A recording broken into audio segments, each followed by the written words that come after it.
کیا اذان سے پہلے بلند آواز میں درود پڑھنا بدعت ہے؟ وہ بھی مانتے ہیں کہ یہ ہمیشہ نہیں تھا، ہم نے ابھی کیا ہے، بدعت تو مانتے ہیں، لیکن وہ علامت رکھنا چاہتے ہیں، جیسے کہ آپ کہتے ہیں لا حول ولا قوت الا باللہ سے شیطان بھاگ جائے، لہذا وہ چاہتے ہیں دوسرے لوگ بھاگیں یہاں سے، یہاں نہ آئے مسجد میں، خواہ یہاں آ کر ہماری چودراہٹوں میں خلل ڈالیں گے، یہ مسجد فلاں حنفیہ غوثیہ فلاں ہے لکھا موٹا سا ہو تو وہاں بھی ویسے بھاگ جائے گا، وہاں سے پاس نہیں آئے گا۔ تو یہ در حقیقت وہ شیطانوں کو بھگانے کے لیے اور اپنے چودراہٹوں کو مستحکم کرنے کے لیے انہوں نے شاعر بنا رکھے۔ اس کا علاج کیا ہے؟ فتویٰ میں دے دوں گا، کیا فائدہ ہو جائے گا؟ کچھ بھی نہیں ہوگا۔ آخر وہ بھی یہ تو نہیں کہتے کہ ہمیشہ سے تھی اذان کے اندر، یہ صحابہ کے دور میں ہوتی تھی، یہ اذان اس طرح پڑھی جاتی تھی اہل تشیع سے۔ اب جا کے معلوم ہوا ایران میں وہ اذان میں وہ الفاظ نہیں کہتے جو یہاں کے شیعہ کہتے ہیں کہ حضرت علی رضی اللہ تعالیٰ عنہ جو ہے وہ حضور کے خلیفہ بلا فخر ہیں۔ بلا فخر ہونے کے معنی یہ ہو گئے کہ حضرت ابوبکر، حضرت عمر، حضرت عثمان تینوں کی خلافت زیرو ہو گئی اور اول روز سے خلیفہ حضرت علی۔ یہ الفاظ یہاں والے کہتے ہیں، وہاں والے نہیں کہتے۔ وہاں والے یہ کہتے ہیں جو الفاظ ہم کہتے ہیں کہ علی ولی اللہ ہے، امیر المومنین ہے، اس کو بھی ہم کہتے ہیں مستحب ہے، لازم نہیں ہے، یہ ان کا فتویٰ ہے مستحب۔ اچھا اس میں ہمیں بھی اس اعتبار سے کوئی اعتراض نہیں کہ ہم بھی امیر المومنین مانتے ہیں حضرت علی کو رضی اللہ تعالیٰ عنہ، ہم بھی انہیں ولی اللہ مانتے ہیں، اس میں کیا شک ہے؟ صحابی ولی اللہ۔ اس ولایت کے اوپر اگلے درس میں گفتگو ہوگی، یہ نوٹ کر لیجئے، اس لیے کہ اس آیت الکرسی کے بعد اگلی دو آیتیں جو ہیں وہ ولایت کے موضوع پر ہیں۔ اللہ ولی الذین آمنوا یخرجهم من الظلمات الى النور والذین کفروا اولیاءهم الطاغوت یخرجونهم من النور الى الظلمات۔ تو اس پر گفتگو ہوگی۔ تو اولیاء اللہ جو ہے حضرت علی کیا ولی نہیں ہے؟ یقیناً بہت بڑے ولی اللہ ہیں۔ تو یہ لیکن آیا اذان میں یہ کہنا چاہیے تو وہ بھی کہتے ہیں کہ یہ کوئی ہمارے نزدیک واجب نہیں ہے۔ تو یہ جب ان سے علماء سے بات کریں گے تو وہ بات کچھ اور کرتے ہیں، ان کے عوام اور جہلاء کا جو طرز عمل ہے وہ کچھ اور، اور وہ وہی ہے کیونکہ میرا ایک لفظ آپ پڑھتے ہوں گے، میرے انٹرویوز میں بار بار آیا، اگر کہ مجھے اندیشہ ہے کہ میرے اوپر فتوے لگنے شروع ہو جائیں گے، میں یہ کھل کر باتیں کہہ رہا ہوں۔ ہمارے ہاں فرقوں کی حیثیت کیا ہے؟ یہ مولویوں کی ٹریڈ یونینیں ہیں، جیسے پیشے ہوتے ہیں، اس لیے کہ ہم نے دین کو پیشہ بنا لیا۔ اسلام میں دین کا کوئی پیشہ نہیں۔ مسلمان کو قابل ہونا چاہیے کہ اسے مسجد میں آئے ہیں اسے آگے کر دیا جائے، نماز پڑھائے۔ مسلمان کو اس قابل ہونا چاہیے اپنی بچی کا خود نکاح پڑھائے۔ مسلمان کو اس قابل ہونا چاہیے اپنے باپ کا جنازہ خود پڑھے، لیکن ہم نے تو چونکہ یہ کرنا ہی نہیں، لہذا ہم نے مولوی پاس رکھے ہیں اور ان کو ہم نے پیشہ بنا دیا۔ جب پیشہ ہو گیا تو پیشہ ورانہ چشمت، یہ تو ہے پروفیشنل جیلسی۔ کاروبار میں تو پھر رقابتیں ہوں گی، وہ رقابتیں ہیں۔ اب ہر ایک نے اپنا ٹریڈ یونین کا ٹریڈ نشان بنا رکھا، ٹریڈ مارک، ہم فلاں ہیں، ہم فلاں ہیں، ہم فلاں ہیں۔ یہ سارے دھندے جو ہیں ان کی جڑ کٹے گی کس سے؟ عربی سیکھو، پڑھے لکھے لوگ اسے لازم کریں اپنے اوپر کہ خود عربی سیکھیں، دین کا کم سے کم اتنا علم حاصل کر لیں۔ پڑھا لکھا آدمی اس قابل ہونا چاہیے کہ نماز پڑھائے، کیوں نہ؟ تاکہ یہ جو ہمارے یہاں ایک سول سروس بن گئی ہے اس کو ہم، یہ ہوگا اس کا اصل حل۔ اور فتویٰ میں لگا دوں کہ یہ جائز ہے یا ناجائز ہے یا بدعت ہے یا سنت، اس سے کچھ حاصل نہیں ہوگا۔ الحمدللہ وکفا والصلاة والسلام علی عبادہ الذین اصطفیٰ، خصوصاً علی افضلہم وخاتم النبیین محمد الامین وعلی آلہ وصحبہ اجمعین۔ اما بعد فاعوذ باللہ من الشیطان الرجیم، بسم اللہ الرحمن الرحیم۔ قل هو اللہ احد اللہ الصمد لم یلد ولم یولد ولم یکن له کفوا احد۔ صدق اللہ العظیم۔ رب اشرح لي صدری ویسر لي امری واحلل عقدۃ من لسانی یفقهوا قولی۔ اللهم ربنا الہمنا رشدنا واعذنا من شرور انفسنا۔ اللهم ارنا الحق حقا وارزقنا اتباعه وارنا الباطل باطلا وارزقنا اجتنابه۔ اللهم ربنا آنس وحشتنا في قبورنا وارحمنا بالقرآن العظيم۔ اللهم اجعله لنا إماما ونورا وهدى ورحمة۔ اللهم ذكرنا منه ما نسينا وعلمنا منه ما جهلنا وارزقنا تلاوته آناء الليل وأطراف النهار واجعله لنا حجة يا رب العالمين آمین۔ ہمارا آج کا درس بھی 3 ہفتوں کے بعد ہو رہا ہے، یعنی 2 ہفتے کے ناغے سے۔ البتہ اب ارادہ یہ ہے اللہ تعالیٰ پورا کرائے کہ بقیہ 2 صورتیں جو آج کے بعد رہ جائیں گی، آج ہم سورہ اخلاص پڑھ رہے ہیں، پھر معوذتین رہ جائیں گی، تو ارادہ پختہ یہ ہے کہ اب ناغہ نہ ہو، اور 1 نومبر کو جمعہ آ رہا ہے تو 2 نومبر کو ہم سورۃ الفلق اور پھر 9 نومبر کو سورۃ الناس کا مطالعہ کر کے یہ سلسلے وار درس قرآن جو اب اپنے اختتام کو پہنچ رہا ہے، تو اس موقع پر ایک خصوصی تقریب کا بھی انعقاد کریں، اس لیے کہ اب اس کے بعد پھر اثر نو شروع سے قرآن حکیم کے درس کے سلسلے کا مجھے آغاز کرنا ہے، اور ارادہ یہ کیا ہے کہ آئندہ یہ درس ہفتے میں 2 مرتبہ، ہفتہ اور اتوار 2 دن تسلسل کے ساتھ، تاکہ پروگرس ہو سکے، اس لیے کہ یہ جو آخری منزل ہے ہماری سورہ حجرات کے بعد سے، اس کے دروس تو ریکارڈ ہو گئے ہیں، آڈیو میں بھی ویڈیو میں بھی، لیکن اس سے پہلے کے دروس شاذ ہی کہیں ہمارے پاس ریکارڈ میں ہیں۔ اب جیسا جتنا بھی اللہ کو منظور ہوگا ابتدا سے، تو اس میں میں چاہتا ہوں کہ رفتار کچھ زیادہ ہو، تو ارادہ یہ کیا ہے کہ ہر ہفتے 2 درس ہوں تاکہ ہماری رفتار کچھ تیز ہو سکے۔ ایک نقطہ میں نے اس سے پہلے 2 مرتبہ بیان کیا ہے، آج تیسری مرتبہ دہرا رہا ہوں۔ میں سوچ رہا تھا کہ کیوں میں اتنی تکرار کر رہا ہوں، تو ایک تو خیال یہ ہوتا ہے کہ ہر درس میں کوئی ہو سکتا ہے چند ہی لوگ ہوں لیکن نئے ہوتے ہیں، لیکن ایک یہ بھی کہ اگر کسی خیال کی طرف اللہ تعالیٰ نے ذہن کو منتقل کیا ہو اور یہ احساس ہو کہ اس سے پہلے شاید یہ بات کسی گوشے کی جانب سے سامنے نہیں آئی ہے، تو انسان کو فطری طور پر اس سے ایک طبعی لگاؤ ہو جاتا ہے، اور وہ نقطہ یہ ہے کہ قرآن حکیم کی جو آخری 10 آیات ہیں، یہ ایک مکمل قرآن ہے ان منیچر، ایک قرآن ان منیچر، ایک چھوٹا سا قرآن۔ اور یہ کیوں ہے؟ اس لیے کہ ظاہر بات ہے وہ مصرع زبان پر آ رہا ہے کہ بزم میں اہل نظر بھی ہیں، تماشائی بھی، انسانوں میں عوام بھی ہوتے ہیں، خواص بھی ہوتے ہیں، سنجیدہ طالب علم بھی ہوتے ہیں، اور ایسے بھی ہوتے ہیں کہ جو علم سے یا کوئی طبی مناسبت نہیں ہوتی یا اتنے مواقع انہیں نہیں ملتے، تو پورے قرآن کا پڑھنا، اس کا سمجھنا، یہ تو ظاہر بات ہے کہ سب لوگوں کا نصیب تو نہیں ہے، لیکن یہ کہ یہ 10 صورتیں چھوٹی چھوٹی صورتیں یہ ایسی ہیں کہ جو اکثر و بیشتر نمازوں میں پڑھی جاتی ہیں، عام آدمی بھی ذرا سا بھی اگر مس ہو، لگاؤ ہو، کوئی دلچسپی ہو دین سے، تو ان 10 صورتوں کو تو یاد کر لیتا ہے۔ یہی وجہ ہے کہ تراویح کی نماز میں جہاں کوئی حافظ نہیں ہوتے، یا آخری ایام جو ہوتے ہیں ختم قرآن کے بعد، پھر ان میں انہی 10 صورتوں کو 2 مرتبہ پڑھ کر 20 رکعتوں میں وہ جو تلاوت کی جاتی ہے، تو ان میں نے غور کیا تو نظر آیا کہ ایک تو دین کے جو تمام بنیادی تصورات ہیں وہ سب جمع ہو گئے، یہاں تک کہ جو بڑی اہم اصطلاحات ہیں، دین کا بنیادی مفہوم کیا ہے، دین کا اصطلاحی مفہوم کیا ہے، دین کی نسبت اصلاً کس کی طرف ہے، مجازی نسبت کس کی طرف ہے، یہ سارے معاملات، رب کا مفہوم، ربوبیت کے تقاضے، یہ تمام عبادت جو گردان ہوئی ہے، قل یا ایھا الکافرون لا اعبد ما تعبدون ولا انتم عابدون ما اعبد ولا انا عابد ما عبدتم ولا انتم عابدون ما اعبد۔ اب آپ دیکھیے کہ وہ بنیادی اصطلاح ہے اور اس کو کس طریقے سے تکرار کے ساتھ سامنے لایا گیا ہے۔ صلاۃ یہ بھی اس کے اندر، فویل للمصلین الذین هم عن صلاتهم ساہون، سورۃ الکوثر میں فصل لربک وانحر ان شانئک هو الابتر۔ تو واقعہ یہ ہے کہ اگر یہ 10 صورتیں بھی انسان نے پڑھ لی، ظاہر بات ہے سورہ فاتحہ تو ہر مسلمان جانتا ہی ہے، پڑھتا ہی ہے، ہر نماز کی رکعت میں پڑھتا ہے، لیکن یہ 10 صورتیں بھی اگر کوئی عام انسان سمجھ لے تو واقعہ یہ ہے کہ دین کے جو بنیادی تصورات ہیں اس کی گرفت میں آ جائے گی، پھر ان کو یاد رکھنا آسان، ان کو دہراتے رہنا آسان۔ دوسرا اسی کا ذیلی نقطہ یہ ہے کہ اس میں ایک عجیب ترتیب مجھے محسوس ہوئی کہ پہلی 7 صورتوں کا تعلق در حقیقت سیرت النبی سے ہے، اور آخری 3 جن میں سے پہلی آج ہم پڑھ رہے ہیں، یہ دین کی بنیادی تعلیم جو ہے توحید، عام طور پر سمجھا جاتا ہے کہ صرف سورہ اخلاص توحید کی صورت ہے، اصل میں معوذتین بھی توحید ہی کی صورتیں ہیں، یہ میں بعد میں بیان کروں گا۔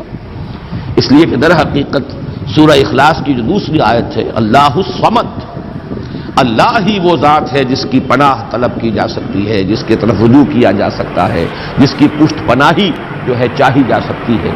یہ پناہ میں آنا، پشت پناہی طلب کرنا، یہی تو معوذتین کا مضمون ہے۔ تو معوذتین در حقیقت دونوں جو ہے اس اللہ الصمد ہی کی شرح پر مشتمل ہے، اور یہ وہ توحید عملی ہے۔ بہرحال 3 صورتیں آخری جو ہیں وہ تو توحید کا نہایت عظیم خزانہ۔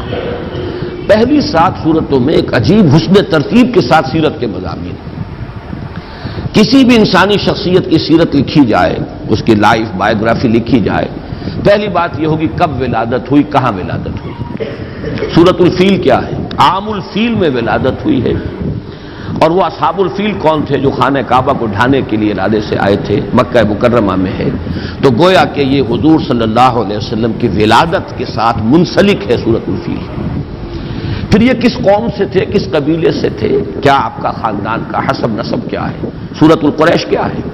قریش آپ کا قبیلہ ہے جس کے آپ ایک فرد ہیں، ان کا کیا مقام تھا، اللہ کے ان پر کیا احسانات تھے، کس طرح انہوں نے ان احسانات کی ناشکری کی ہے، یہ ہے سورۃ القریش کا مضمون۔ لإلاف قریش إلافهم رحلة الشتاء والصيف فليعبدوا رب هذا البيت الذي أطعمهم من جوع وآمنهم من خوف۔ پھر تیسری صورت، جس ماحول میں آپ پیدا کیے گئے، جہاں آپ کو اپنا عظیم فرض منصبی ادا کرنا تھا، اس کے کردار اور اخلاق کا عالم کیا تھا، یہ جو سورہ مبارکہ ہے۔ أرأيت الذي يكذب بالدين فذلك الذي يدعو اليتيم ولا يحض على طعام المسكين فويل للمصلين الذين هم عن صلاتهم ساهون الذين هم يراءون ويمنعون الماعون۔ یہ سارا کس کا بس بیان ہو رہا ہے؟ اہل مکہ کے حالات، ان کی اخلاقی پستی، دینی اعتبار سے جو زوال وہ آ چکا تھا، دین ابراہیمی کے جو مس کر چکے تھے، نماز کا حلیہ بگاڑ چکے تھے، کوئی نیکی تھی تو صرف ریاکاری کی نیکی تھی، حقیقت بر سے بالکل محروم۔ یہ وہ ماحول تھا جس میں کہ آپ کو یہ عظیم کام جو ہے سونپ کر بھیجا گیا، اصلاح کا اور انقلاب کا۔ پھر آپ کا ذاتی مقام و مرتبہ کیا ہے؟ انا اعطیناک الکوثر فصل لربک وانحر۔ اسی میں یہ کہ مخالفت ہوگی، لیکن آپ کے مخالفین خائب و خاسر ہوں گے، ناکام ہوں گے۔ ان نشانیک هو الابتر۔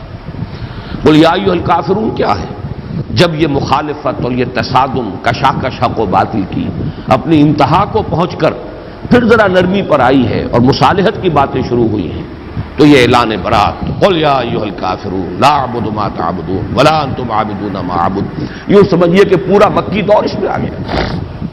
اور آخری 2 صورتیں یہ انجام ہے، جیسا کہ میں عرض کر چکا ہوں۔ یہ ایک آیت کو 2 حصوں میں تقسیم کر دیجئے، جو سورہ بنی اسرائیل کی آیت ہے، قل جاء الحق وزهق الباطل اذا جاء نصر اللہ والفتح ورأیت الناس يدخلون فی دین اللہ افواجا۔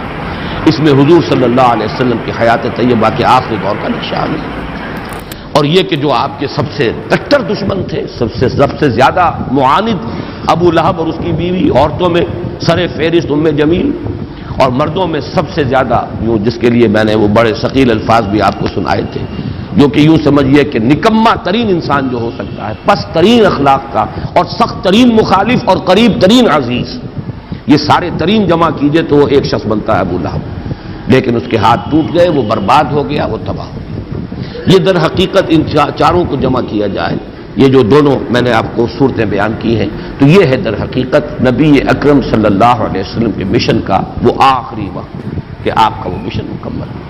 تو یہ 7 صورتیں در حقیقت حضور صلی اللہ علیہ وسلم کی سیرت کے ساتھ متعلق ہے۔ باقی جو علم کے موتی ہیں، معرفت کے اعلیٰ علمی مضامین جو ہیں وہ ان سے قطع نظر، وہ تو جو بھی ہے ہمارے ان دروس میں بیان ہو گئے ہیں۔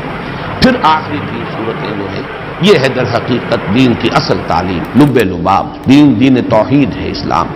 توحید 4 آیات میں سورہ اخلاص کے، اور پھر توحید ہی کا ایک عکس ہے، اور یہ توحید کیا ہے؟ توحید فی التعوذ، تعوذ پناہ صرف ایک کی طلب کی جائے، جیسے آپ کو معلوم ہے کہ توحید ہی کا تقاضا توکل، توحید فی التوکل، بھروسہ سوائے اس کے اور کسی پر نہ ہو، اللہ تتخذوا من دونی وکیلا۔ اسی طرح یہ توحید تعوذ میں کس سے پناہ طلب کرو گے؟ استعاذہ، کون تمہیں پناہ دینے کی قدرت رکھتا ہے؟ قل اعوذ برب الفلق قل اعوذ برب الناس۔ تو یہ چند نکات ہیں کہ جن کی طرف ذہن منتقل ہوا اور میں نے چاہا کہ آج پھر آپ کے سامنے بیان کروں۔ ایک دوسرا اہم مضمون جو میں بیان کرتا چلا آ رہا ہوں وہ یہ ہے کہ ان 10 صورتوں کے اندر ترتیب یہ ہے کہ پہلی 4 صورتیں تو نمایاں طور پر جوڑوں کی شکل میں، سورۃ الفیل، سورۃ القریش، وہ سمجھیے ایک ہی مضمون ہے، ایک ہی تصویر کے 2 رخ ہیں۔ پھر اسی طریقے سے اس سے اگلی صورت جو ہے وہ ارایت الذی یکذب بالدین، سورہ معون اور سورہ کوثر، یہ بھی ایک ہی تصویر کے 2 رخ ہیں۔ ایک کردار وہ ہے جن سے ثابتہ ہے محمد الرسول اللہ صلی اللہ علیہ وسلم کو، ایک مقام اور مرتبہ ہے محمد الرسول اللہ کا، یہ بھی ایک ہی مضمون ہے، جوڑا ہے۔ البتہ پھر سورہ کافرون ایک منفرد مزاج کی صورت ہے۔ اگلی 2 صورتیں نمایاں طور پر جوڑے کی شکل میں ہیں، جاء الحق و زهق الباطل، یہ در حقیقت ایک ہی تصویر کے 2 رخ ہیں۔ حق آ گیا، حق کو غلبہ ہو گیا، اللہ کی مدد آ گئی، اللہ کی نصرت آ گئی، اور لوگوں کو دیکھا کہ وہ فوج در فوج داخل ہو رہے ہیں اللہ کے دین، اور اسی بات کو تبت یدا ابی لہب وتب، انجام جو ہے حق آیا ہے تو باطل گیا ہے، روشنی آئی ہے تو ظاہر بات ہے کہ اندھیرا بھاگ گیا ہے، وہ ہے تبت یدا ابی لہب۔ تو یہ دونوں صورتیں ایک جوڑے کی شکل میں ہیں، لیکن سورہ کافرون یہاں منفرد مزاج کی حامل ہے۔ اسی طرح سورہ اخلاص یہ انتہائی منفرد ہے، یہ تو گویا کہ توحید کے مضمون پر مشتمل ہونے کے اعتبار سے بھی گویا کہ تقاضا بھی یہ تھا کہ یہ منفرد ہی ہو، اس کا جوڑا کوئی نہ ہو۔ اسے بھی آپ کو معلوم ہے سورہ یاسین، یہ جب ہم وہ حصہ پڑھ رہے تھے قرآن مجید کا تو میں نے بیان کیا تھا اس کا کوئی جوڑا نہیں، وہ قلب کے مانند ہے۔ وہ جو صورتیں وہاں 13 صورتیں آئی ہیں ان میں یہ درمیان میں یہ سورہ مبارکہ جو ہے ان کو اس طریقے سے رکھا گیا ہے، بلکہ 21 صورتیں ہیں، وہ دو گروپس جو ہیں مکی صورتیں، 10 ادھر اور پھر 10 ادھر، درمیان میں یہ سورہ یاسین ہے پریزائڈنگ پوزیشن میں، اور وہ بالکل منفرد ہے۔ اسی طرح سورہ اخلاص منفرد ہے۔ اگلی 2 صورتوں کو اندھا بھی جانتا ہے کہ یہ جوڑا ہے، معوذتین نام ہی ان کا جو ہے، 2 صورتیں جن میں تعوذ کی تلقین ہوئی ہے، قل اعوذ برب الفلق قل اعوذ برب الناس۔ تو یوں سمجھیے کہ یہ آخری 6 صورتیں جو ہیں 2 سہ سوروں کی شکل میں ہیں۔ یہ سہ سوروں کی شکل میں ہونے سے اب ایک نقشہ بھی میں نے بلکہ آج اپنے کاغذ پر تو کھینچا تھا کہ اگر آپ 2 مثلثیں ساتھ ساتھ ڈرا کر لیں، ایک مثلث ادھر ہے ایک مثلث ادھر ہے، تو یہ سہ سوروں کو ریپرزینٹ کریں گی۔ پہلا سہ سورہ ہے کافرون، نصر اور لہب۔ کافرون ہے اوپر پریزائڈنگ پوزیشن میں، اور اس کے ساتھ متعلق ہے جوڑے کی شکل میں سورۃ اللہب اور سورۃ النصر۔ ساتھ ہی دوسری مثلث ہے سورہ اخلاص، یہ ہے پریزائڈنگ پوزیشن میں، اور ان کے ساتھ جوڑا منسلک ہے معوذتین۔ اگر ان دونوں ٹرائنگلز کو، دونوں مثلثوں کو آپ برابر برابر رکھیں گے تو خود بخود ایک بات ابھرے گی، اور وہ میں اب چاہوں گا کہ اسے دوسرے اعتبارات سے بھی بہت واضح کر کے آپ کے سامنے رکھوں، کہ پھر بڑا گہرا ربط قائم ہو جاتا ہے سورہ کافرون میں اور سورہ اخلاص میں۔ یہ دونوں پریزائڈنگ پوزیشن میں ہیں ان 2 سوروں میں، 2 سہ سوروں میں، دونوں ٹاپ کے اوپر ہے، ادھر سورہ کافرون ہے ادھر سورہ اخلاص ہے۔ کافرون کے ساتھ متعلق سورۃ النصر سورۃ اللہب، سورۃ الاخلاص کے ساتھ متعلق سورۃ الفلق سورۃ الناس۔ یہ دونوں جو ٹاپ پر ہیں ان کے مابین جو ربط ہے ذرا اس کو آپ سمجھیے کہ کس کس اعتبار سے۔ اب نوٹ کیجئے حضور کا عام طور پر معمول جو تھا، قرآن مجید کی قرأت جو آپ نماز میں کیا کرتے تھے تو وہ قریب کے جوڑے آپ لیتے تھے، سورۃ الاعلیٰ اور سورۃ الغاشیہ۔ حالانکہ سورہ غاشیہ بڑی ہے تعداد آیات کے اعتبار سے، لیکن یہ کہ جمعے کی نماز میں اور عیدین کی نمازوں میں چونکہ دونوں میں فذکر تذکیر کا حکم ہے، ان دونوں صورتوں کو جمع کرتے تھے، یا پھر سورہ جمعہ سورہ منافقون یاد جمع کرتے تھے۔ لیکن بعض جگہوں پر آپ کا ہم نے معمول دیکھا کہ اس اصول سے ہٹ کر کہیں سے ایک صورت لی ہے کہیں سے دوسری لی ہے، تو اس میں بھی کوئی نہ کوئی مناسبت ہوتی ہے۔ سورہ کافرون اور سورہ اخلاص کا عجیب معاملہ ہے کہ اہم ترین جو سنتیں ہمارے ہاں نماز کی جو شمار ہوتی ہیں ان میں حضور کا معمول ان دونوں کو جمع کرنے کا ہے۔ فجر کی 2 سنتیں، پہلی رکعت میں سورہ کافرون، دوسری میں سورہ اخلاص، درمیان میں 2 سورتیں چھوڑ دی آپ۔ اسی طریقے سے طواف کی 2 رکعتیں بہت مشہور، بہت ہے، طواف کے ساتھ ان کا ایک بڑا گہرا ربط۔ پہلی میں سورہ کافرون، دوسری میں سورہ اخلاص. یہ جو ربط اور تعلق ہے اس کو اچھی طریقے سے سمجھ لیجئے کہ ان میں بڑی یعنی گہری مناسبت ہے ان دونوں صورتوں کے اندر. اور اسی کے ساتھ نوٹ کیجئے یہی دو صورتیں ہیں جن کے نام بے شمار ہیں اور ایک نام مشترک ہے.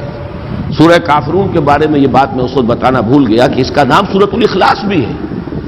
سورہ اخلاص ان دونوں صورتوں کا نام ہے. ویسے وہ زیادہ مشہور سورہ کافرون کے نام سے، لیکن یہ کہ اس کے بھی نام بہت ہیں، اس کے بھی نام بہت ہیں. آج جو میں اس سورہ مبارکہ کے نام ہے وہ تو میں بعد میں آپ کو گنواؤں گا بھی، سورہ اخلاص کے نام. اور یہ عربوں کے اس مزاج کے مطابق ان کا ایک ذوق تھا، جس چیز سے انہیں زیادہ محبت ہوتی تھی، جس چیز کی زیادہ عظمت ہوتی تھی، اس کے نام بہت زیادہ رکھ دیتے تھے مختلف پہلوؤں سے، مختلف صفات کے اعتبار سے. شیر کے آپ کو یہ ہزاروں لفظ مل جائیں گے. اب شیر کی ہر ادا کے اعتبار سے اس کا ایک علیحدہ نام ہو جائے گا. تلوار کے لیے، گھوڑے کے لیے بے شمار ان کے نام ہوں. اسی طرح جن صورتوں سے خصوصی محبت تھی صحابہ کرام کو تو ان صورتوں کے انہیں نام رکھے ایک سے بہت زیادہ. ان دونوں صورتوں کا یہ بھی وصف مشترک ہے. الاخلاص دونوں کا نام ہے، المقشقشہ نام دونوں کا ہے. اچھا، اس میں جو اصل ربط ہے اس کو آپ پہچانیے، مانوی ربط. یہ سورہ کافرون اور سورہ اخلاص کے مابین بڑی یعنی مانوی جو ان دونوں کا ربط ہے اس کے اعتبار سے اہم بات ہے کہ سورہ کافرون میں ما اعبد جسے میں پوجتا ہوں یہ دو مرتبہ آیا. تم نہیں پوجو گے جسے میں پوجتا ہوں، یا تم نہیں پوجتے ہو جسے میں پوجتا ہوں، اور میں نہیں پوجوں گا جسے تم پوجتے ہو، اور میں نہیں پوجتا جنہیں تم پوجتے ہو. ایک فطری سوال اٹھتا ہے کہ آپ کسے پوجتے ہیں؟ وہ کون ہے؟ اس کی صفات کیا ہے؟ اس کی شان کیا ہے؟ جیسے کہ روایات میں بھی الفاظ آتے ہیں کہ حضور سے پوچھا گیا صف لنا ربک، صفت بیان کیجئے نا ذرا، آپ کس کو پوچھتے ہیں؟ اسی طرح کہا گیا انصب لنا ربک، اپنے رب کا نسب نامہ ذرا بیان تو کریں، کس کو پوچھتے ہیں آپ؟ اس کے پیچھے جو اصل مسئلہ ہے وہ سمجھ لیجئے کہ جہاں تک لفظ اللہ ہے وہ تو مشترک ہے. وہ بھی اللہ کو پوچھتے تھے. یہ تو نہیں تھا کہ وہ اللہ کو نہیں مانتے تھے، اللہ کو مانتے تھے، اللہ کو پوچھتے تھے، اللہ سے دعائیں کرتے تھے، اللہم اللہم پکارتے تھے اللہ کو. تو کیسے کہتے ہیں حضور کہ میں جسے میں پوچھتا ہوں تم نہیں پوچھتے؟ مطلب کیا ہوا اس کا؟ کہ نام مشترک ہے، تم نے اس کے صفات کچھ اور بنا دی، تم نے اس کے ساتھ کچھ ایسی چیزیں شامل کر دی. وہ تمہارے اپنا ذہن کا تراشیدہ اللہ ہے، وہ اللہ نہیں ہے جس سے میں پوچھتا ہوں. کہ یاراں دیگرے رامی پرستند، نام مشترک ہے لیکن میں اس اللہ کو نہیں پوچھتا جسے تم پوچھتے ہو. وہ اللہ کوئی اور اللہ ہے، وہ تمہارے ذہن کا تراشیدہ اللہ ہے. اس کی صفات تم نے خود کچھ گھڑ لی ہے، اس کو تم نے گرا دیا ہے، مخلوقات کی صف میں لا کے کھڑا کر دیا. وہ میرا معبود نہیں ہے، میرا معبود کوئی اور ہے. نام سے دھوکہ نہ کھاؤ. نام مشترک ہے لیکن ان کا مدلول، اس نام کا اصل مصداق، اس نام سے مراد، اس نام کا مسمى بالکل جدا ہے. وہ ہے در حقیقت وہ کون ہے؟ اس کا جواب ہے قل هو اللہ احد اللہ الصمد لم یلد ولم یولد ولم یکن له کفوا احد. تو معلوم یہ ہوا کہ چاہے نام مشترک تھا، قرآن مجید میں بارہا اس درس کے دوران میں نے آپ کو سنایا ہے کہ قرآن میں آتا ہے ان سے پوچھئے آسمان زمین کس نے پیدا کی؟ کہیں گے اللہ نے پیدا کی. من خلق السماوات والارض قل اللہ، یقول وہ کہیں گے اللہ. لیکن یہ کہ یہ اللہ کے ساتھ انہوں نے جو اور تصورات شامل کر لیے ہیں، اب وہ اللہ نہیں رہا ہے جس کو میں پوچھتا ہوں. نام کا اشتراک ضرور ہے میرے اور تمہارے مابین، باقی یہ کہ اس اللہ کی شان بالکل جدا ہے اس معبود سے کہ جس کو تم پوچھ رہے ہو. اور وہ معبود کون ہے؟ وہ یہ ہے کہ جو اس سورہ مبارکہ میں بیان ہو رہا ہے، جس کی صفات کا، جس کی شانوں کا تذکرہ یہاں کیا جا رہا ہے. اب جیسا کہ میں نے عرض کیا تھا کہ سورہ اخلاص کے نام ویسے امام رازی نے تو 20 نام گنوا دیے ہیں، لیکن میں جلدی سے آپ کو اس کے چونکہ مختلف مضامین کے اعتبار سے اس کی جو صفات ہیں اس کے پہلوؤں سے نام رکھ دیے گئے. سورۃ التفرید، فرد کر دینے والی سورت، یعنی اللہ تعالیٰ کی ذات کو علیحدہ کر دینے والی، بالکل ایک فرد کی حیثیت سے کہ کسی اور کے ساتھ کوئی اشتباہ نہ ہو. سورۃ التجرید، مجرد کر دینے والی، تمام وہ صفات جو ہے کہ جن کے ساتھ متصف کر دیا گیا ہے دوسرے الہہ کو، ان سب سے علیحدہ کر دینے والی. سورۃ التوحید، سورۃ النجات، سورۃ الولایہ، سورۃ النسبہ، سورۃ المعرفہ، سورۃ الجمال، سورۃ المقشقشہ، سورۃ الصمد. یہ بھی نوٹ کیجئے پورے قرآن حکیم میں چونکہ صرف یہی سورہ مبارکہ ہے جس میں الصمد کا لفظ آیا ہے. بلکہ نہ اس مادے سے کہیں کوئی لفظ آیا ہے، نہ کوئی نکرہ، نہ کوئی معرفہ، نہ کوئی اس سے مشتق، بلکہ اس مادے سے بس یہی ایک لفظ آیا ہے جو سورہ مبارکہ میں السبت۔ تو سورۃ السبت، سورۃ الاساس، یہ مختلف نام ہے، اور جیسا کہ میں عرض کر چکا ہوں یہ ہے اصل میں اس بنیاد پر کہ عربوں کا مزاج تھا، یہ در حقیقت ان کے بہت ہی زیادہ یعنی قادر الکلام ہونے کا ایک مظہر ہے، ان کے اندر جو فصاحت و بلاغت کا ایک خاص ذوق تھا کہ اب ایک ہی شخص ہے فرض کیجئے، لیکن اس کے بہت سے اس کی صفات ہوں گی، اس کی شانیں، اس کی ادائیں، تو ہر ادا کے حوالے سے اس کا ایک علیحدہ نام، اس صفت کے حوالے سے اس کا نام، جیسے کہ آپ کو معلوم ہے خود اللہ تعالیٰ کے نام تمام کے تمام صفاتی ہیں، اللہ کی ہر صفت کے ساتھ الف لام جوڑ دیجئے تو وہ اللہ تعالیٰ کا نام بن جاتا ہے۔ تو اس اعتبار سے جن چیزوں سے محبت زیادہ ہوتی تھی، جس سے عقیدت ہو یا جس سے کی عظمت کا کوئی دل میں نقش قائم ہو، اس کے لیے وہ بہت سے نام رکھ دیتے تھے۔ ایک یہ کہ اس سورہ کا زمانہ نزول کیا ہے، یہ بھی ایک اہم مضمون ہے۔ یہ سورہ مبارکہ ان چند صورتوں میں سے ہے جن کے بارے میں بالآخر یہ کہا گیا کہ یہ 2 مرتبہ نازل ہوئی، اس لیے کہ بہت سی روایات ہیں جو اس طرح دلالت کرتی ہیں کہ یہ مکی صورت ہے، اس لیے کہ مشرکین مکہ نے سوال کیا تھا کہ صف لنا ربک یا انصب لنا ربک، ذرا بیان کیجئے کیا آپ کس کو پوجتے ہیں؟ آپ کہتے ہیں کہ میں نہیں پوجتا اسے جنہیں تم پوجتے ہو، اور تم نہیں پوجتے اسے جسے میں پوجتا ہوں، تو آپ کسے پوجتے ہیں؟ ہمیں ذرا بیان کیجئے اس کی شان کیا ہے، اس کی صفات کیا ہے۔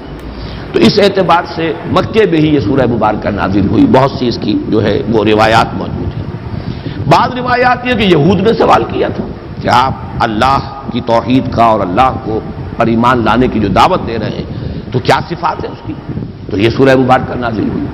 تو یہ مختلف روایات ہیں، اور اس پر میں سمجھتا ہوں کہ حق ادا کر دیا ہے مولانا مودودی مرحوم نے، تفہیم القرآن ہے اس کا جو اب ہر سورت کا وہ ایک مقدمہ لکھتے ہیں، تو تمام روایات جمع کر دی ہیں، اور پھر ایک بہت ہی اہم اور بہت فیصلہ کن قول فیصل جو ہے انہوں نے لکھا ہے، بہت جامع، اور اس سے ثابت یہی ہے، اکثر لوگوں کی رائے بھی یہی ہے، لیکن اس کو بیان کرنے کا اسلوب وہاں پر بہت عمدہ ہے مولانا مودودی مرحوم کا، اور وہ یہ کہ یہ ہے مکی، لیکن چونکہ جب بھی حضور سے پوچھا گیا ہو اللہ کے بارے میں تو حضور نے یہی صورت پڑھ دی، تو مغالطہ ہو گیا لوگوں کو، شاید یہ ابھی نازل ہوئی، اور یہ میں پہلے بھی بیان کر چکا ہوں، جیسے وہ مشہور واقعہ جو حضرت عمر رضی اللہ تعالیٰ عنہ کا حضور کے انتقال کے بعد جو جذباتی ایک کیفیت ہو گئی تھی، اور آپ نے تلوار کھینچ لی تھی اور فرمایا تھا کہ جو کہے گا کہ محمد کا انتقال ہو گیا اسے قتل کر دوں گا، تو ایک خاص جذباتی کیفیت تھی، ایک جذب کا عالم تھا۔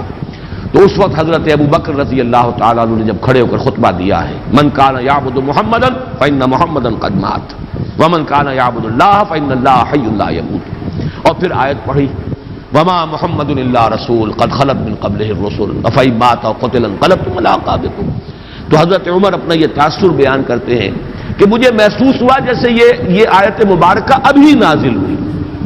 اب ظاہر بات ہے حضرت عمر کا معاملہ تو اور ہے، وہ تو قرآن کے جاننے والے اور قرآن کے عالم تھے، انہیں معلوم تھا یہ کہ آیت کب نازل ہوئی ہے، لہذا انہوں نے تو الفاظ یہ کہ گویا کہ ابھی نازل ہوئی ہے، یعنی اس وقت کا تاثر اتنا گہرا ہوا اس آیت کے پڑھنے کا، جو حضرت ابو بکر نے جب اس کا حوالہ دیا تو تاثر اتنا گہرا تھا خود حضرت عمر کے دل پر کہ آپ فرماتے ہیں کہ میں نے محسوس کیا کہ گویا یہ آیت ابھی نازل ہوئی۔ لیکن عام لوگوں کا تصور، ظاہر بات ہے کہ ہر شخص کو قرآن کا اتنا جاننے والا نہیں تھا، کتنے لوگ تھے کہ جن کے پاس قرآن مجید پورا موجود بھی نہیں تھا، مصحف کہاں تھے، یہ مصحف کی شکل میں تو حضرت ابوبکر کے زمانے میں جمع کیا گیا، ورنہ باقاعدہ ما بین الدفتین کتابی شکل میں حضور کے زمانے میں قرآن تھا ہی نہیں۔ تو ایسے مواقع پر جب بھی کسی نے کوئی سوال کیا اللہ تعالیٰ کی ذات و صفات کے بارے میں اور حضور نے یہ صورت پڑھ دی، تو کسی شخص کو کہ جو اس مجمع میں موجود ہو یہ گمان ہو سکتا ہے کہ یہ صورت ابھی نازل ہوئی ہے، اس سوال کے جواب میں نازل ہوئی، اور اس اعتبار سے یہ رائے بھی بن گئی کہ یہ گویا کہ مدنی صورت ہے، لیکن یہ کہ مضامین کو دیکھیے، اس کا اسلوب دیکھیے، اس کا سٹائل دیکھیے، سب کے سب قطعی ثبوت ہے یہ شے کہ یہ سورہ مبارکہ صرف مکی نہیں، مکی دور کے بھی بالکل ابتدائی زمانے سے متعلق ہے۔ اس کے لیے بھی جو ایک برہان قاطع دی ہے مولانا مودودی نے وہ بہت ہی کنونسنگ، اس لیے کہ اس میں جو لفظ احد آیا ہے، یہ بعد میں اس کی مزید جو تشریح کروں گا تو وہ بات سامنے آ جائے گی، سوائے اللہ کی ذات کے یہ لفظ صفت کے اعتبار سے کسی اور کے لیے مستعمل نہیں، نہ اس سے پہلے اس کا استعمال تھا، یہ صرف نازل ہوا قرآن مجید میں اللہ کی ذات کے لیے صفت کے طور پر۔ اس اعتبار سے غور کیجئے تو جب حضرت بلال کے واقعات آتے ہیں رضی اللہ تعالیٰ عنہ، جب امیہ ابن خلف جو ان کا آقا تھا، جب انہیں سخت سزائیں دیتا تھا اور جب تپتی ہوئی زمین پر لٹا کر اور ایک بھاری پتھر سینے پر بھی رکھ دیتا تھا اور اوپر سے آگ برسا رہا ہوتا تھا مکے کا سورج، اس وقت بھی ان کی زبان سے لفظ نکلتا تھا احد احد احد احد احد احد، وہ کسی درجے میں بھی کمپرومائز کرنے کے لیے تیار نہیں۔ تو یہ احد اس وقت جو ان کی زبان سے نکل رہا ہے، یہ قطعی ثبوت ہے اس کا کہ یہ سورہ مبارکہ اس وقت نازل ہو چکی تھی، اور اسی کے حوالے سے قل هو اللہ احد اللہ الصمد، تو یہ احد کا لفظ جو ہے یہ تو بڑی قطعی میں سمجھتا ہوں کہ دلیل ہے اس بات کی کہ حضرت بلال، یہ سن 4 یا 5 کا واقعہ، یہ تعذیب المسلمین کا آغاز سن 4 میں ہوا ہے، سن 5 میں وہ اپنے عروج کو پہنچ گیا، پرسیکیوشن مسلمانوں کی، اور ان میں ظاہر بات ہے کہ سب سے زیادہ جو بھی اس کا نشانہ بنے اس تشدد کا، وہ غلاموں کے طبقے سے جو لوگ ایمان لائے تھے، تو یہ وہ دور ہے۔ تو اس سے یہ ثبوت اس کا بالکل واضح طور پر مل گیا کہ یہ مکی صورت ہے، البتہ چونکہ اس کا بہت سے مواقع پر حوالہ آیا ہوگا بالکل فطری طور پر کہ جب بھی اللہ کی ذات و صفات کا معاملہ زیر بحث آیا، یقیناً حضور نے یہی سورہ مبارکہ پڑھ دی، اور یہی سب سے مختصر صورت بھی ہے اور بہت جامع بھی ہے۔ اس اعتبار سے کچھ حضرات کو اگر یہ مغالطہ ہو گیا ہو کہ یہ مدینے میں نازل ہوئی ہے تو وہ بات قرین قیاس سے سمجھ میں آتی ہے۔